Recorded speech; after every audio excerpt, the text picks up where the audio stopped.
I still remember the exact moment the illusion cracked. My phone buzzed on the kitchen counter while I was pouring coffee. Eric's name lit up the screen, but it wasn't a call from him.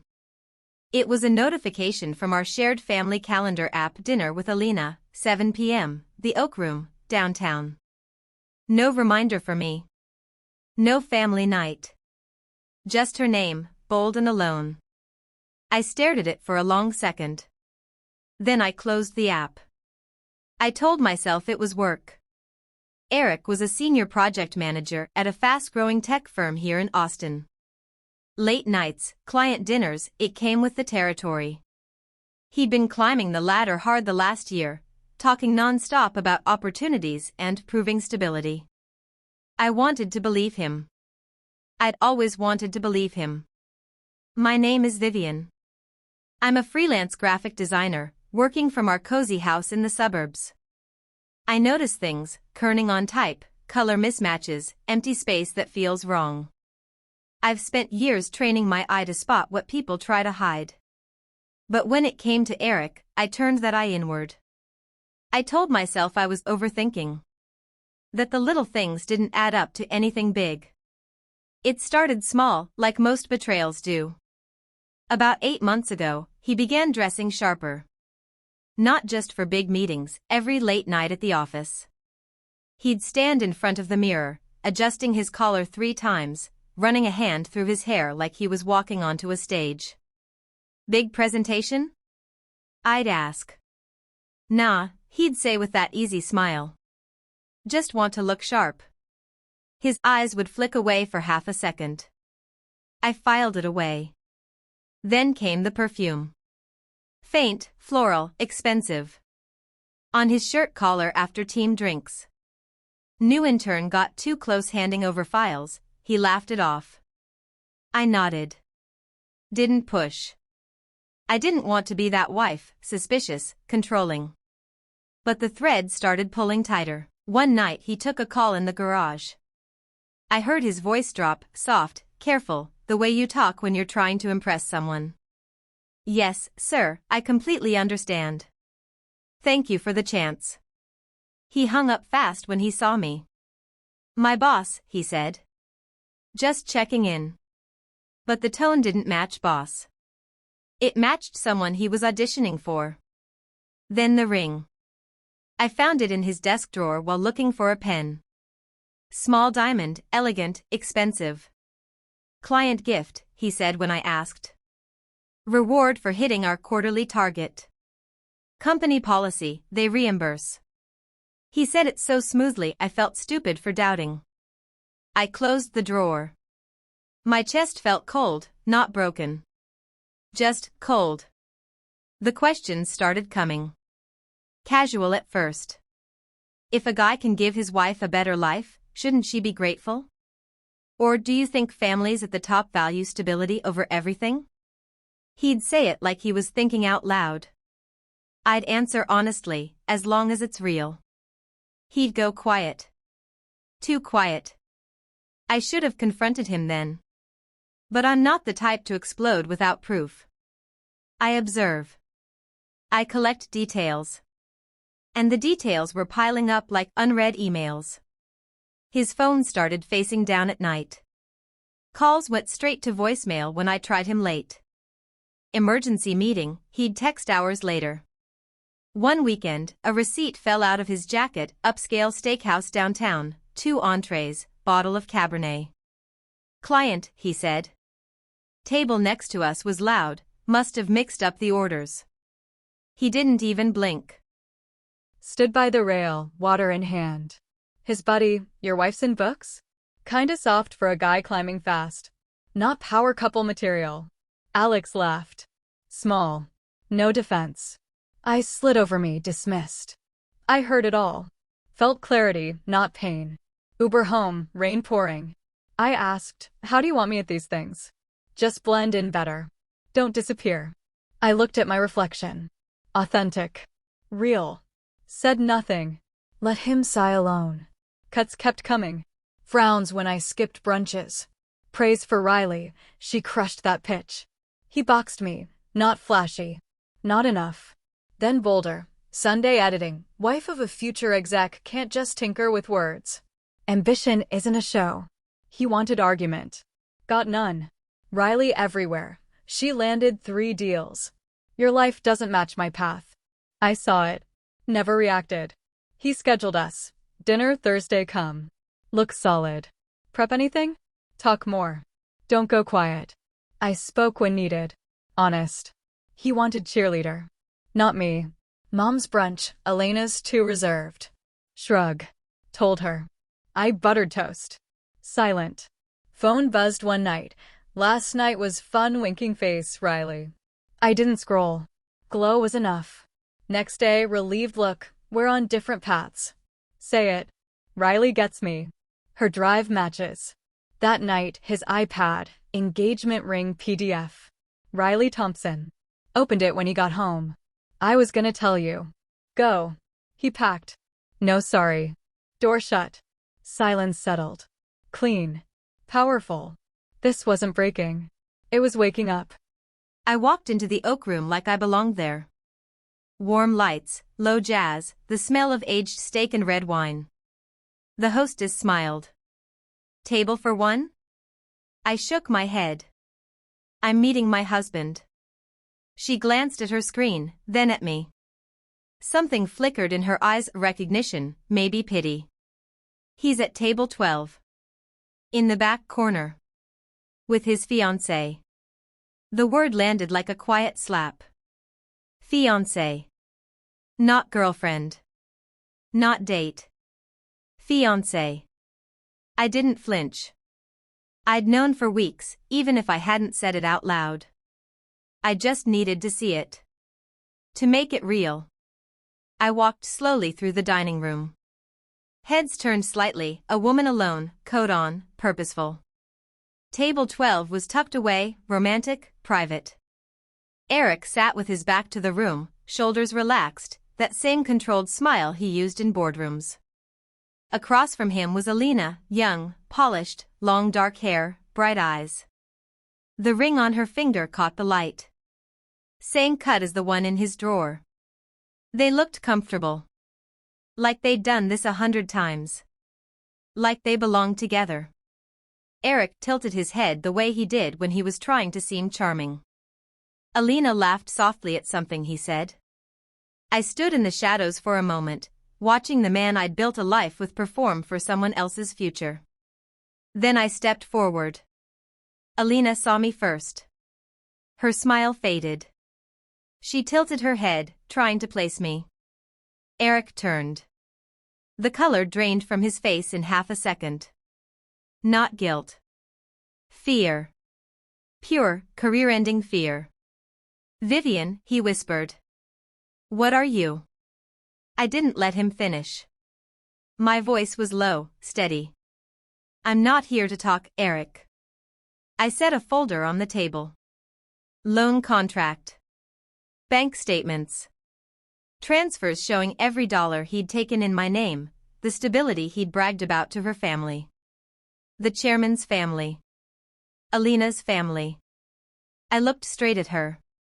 If you're his fiancée, you should know the man you're marrying built his stability on his wife's signature.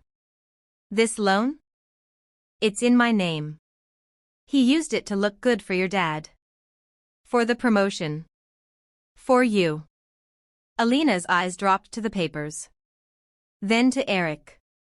Something shifted in her face, realization, then disgust. She didn't speak. She didn't need to. Eric stood so fast his chair scraped. She's lying. It's an internal thing, I can explain. I met his eyes. Cold. Flat. Like the steel tables in that diner I used to love. Explain it to her father. He's calling you now. His phone buzzed on the table. Mr. Hargrove, Alina's dad, the CEO. Eric stared at it like it was a death sentence. He answered in a whisper. Yes, sir. I understand. I'll come in tomorrow. Alina stood. No drama. Just calm, decisive. She grabbed her purse. Didn't look at him. Didn't say goodbye. She walked out, head high, heels clicking like finality. Eric reached for her. Alina, wait. She was gone. The restaurant went quiet. Nearby tables stared. The server hovered, eyes wide.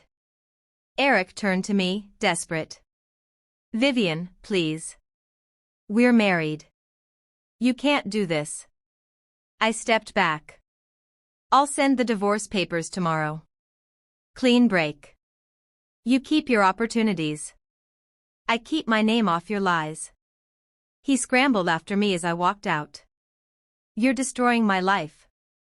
I paused at the door. Turned just enough. No, Eric. You did that. When you decided I was the stepping stone. I left him there, voice fading behind me, phone buzzing, future crumbling. I drove home in silence. Lights off. Sat at my desk. Logged into the bank. Cancelled every authorization on that loan. Reported the fraud. Protected what was mine. That night, I didn't cry. I felt free. Because the truth doesn't need volume. It just needs to be placed where it belongs. And I placed it right on table 12. The drive home felt different. Not lighter, not heavier, just clear. Like the first time you see the full picture after staring at scattered pieces for months. The city lights blurred past the window, Austin's skyline sharp against the dark. I didn't turn on the radio. Silence was better. It let me think. Eric's voice still echoed in my head, you're destroying my life. Funny how he never once said our life. It was always his. His promotion. His image. His future. I had been the scaffolding he climbed on, and now the scaffolding was coming down. When I walked through the front door, the house felt too quiet. Our house. The one we bought together 5 years ago, when we were still pretending forever was simple. I didn't turn on the lights. I went straight to my office, opened my laptop, and started working. First, the bank. I logged in, found every linked account, every authorization tied to that loan. One by one, I revoked them. Then I opened a new ticket, suspected fraudulent use of joint loan for personal gain. I attached screenshots, the contract in my name only, the transfers to his personal account, the timeline of his client dinners. I hit submit. No anger. Just facts. Next, the lawyer. I'd saved her contact months ago, just in case. I emailed her everything, the loan docs, the receipts, the calendar entries, the location history. Subject line, divorce, immediate filing. Body, no contest. I want my name off everything. He can keep the house if he refinances in 30 days. I'm out. I didn't need half. I needed freedom. By 2 a.m., I had a draft of the divorce petition ready to file. I saved it, closed the laptop, and sat back. For the first time in months, my chest didn't feel tight. It felt empty.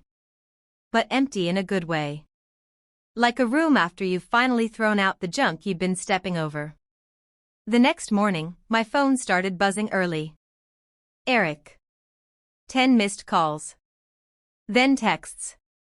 Please, Vivian. Let's talk. This is a misunderstanding. I can fix this.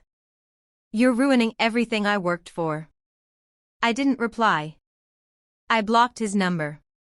Around noon, a different number called. Mr. Hargrove, Alina's father, the CEO. I let it go to voicemail. His voice was calm, professional, disappointed. Ms. Carter, this is Richard Hargrove. I've been made aware of certain financial discrepancies involving one of my employees. I'd appreciate a call back at your convenience. No pressure. Just clarity. I smiled a little.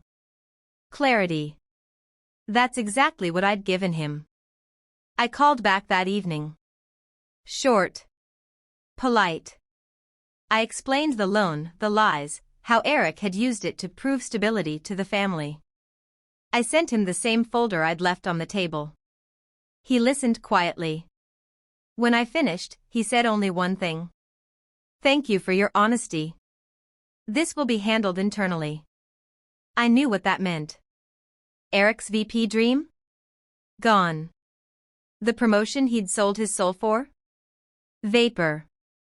The chairman's daughter walking out on him in front of half the city's elite? That kind of humiliation doesn't fade. 2 weeks later, the papers arrived. Eric signed them fast, probably terrified of what else I could pull out. The divorce was uncontested. Clean. I kept my savings, my freelance business, my name. He kept the house, he'd have to sell it soon anyway, no VP salary coming. The loan? The bank froze it pending investigation. Last I heard, they were looking at fraud charges. Alina never reached out. She didn't need to. She'd seen enough at table 12. I moved out a month later. Small apartment downtown, lots of light, big windows. I set up my design studio in the corner room. Every morning I wake up, make coffee, and sit at my desk. I notice things again, not hidden lies, but beauty. The way light hits the wall. The perfect curve of a font. The empty space that finally feels right. Sometimes I think about Eric. Not with hate. Not with sadness. Just curiosity. I wonder if he ever realized the ladder he was climbing was built on sand. I wonder if he still checks his reflection before leaving the house, still practices lines in the mirror, still wonders why the next opportunity never comes. But mostly, I don't think about him at all. Because here's the truth they don't tell you: betrayal doesn't have to break you. It can clarify you. It can strip away the illusions and leave you standing, stronger, sharper, real. I didn't need to scream. I didn't need tears or revenge porn. I just needed to place the truth exactly where it belonged. And when I did, the whole performance collapsed. So to anyone watching this, anyone who's noticed the small signs and told themselves it's nothing, listen to your eyes. Trust the details. Because one day, you might find yourself walking into a restaurant, folder in hand, and realizing you're not the backdrop anymore. You're the whole damn story. And your story? It's just beginning. What would you do if you found out the truth? Comment below. Subscribe for more real stories of quiet strength.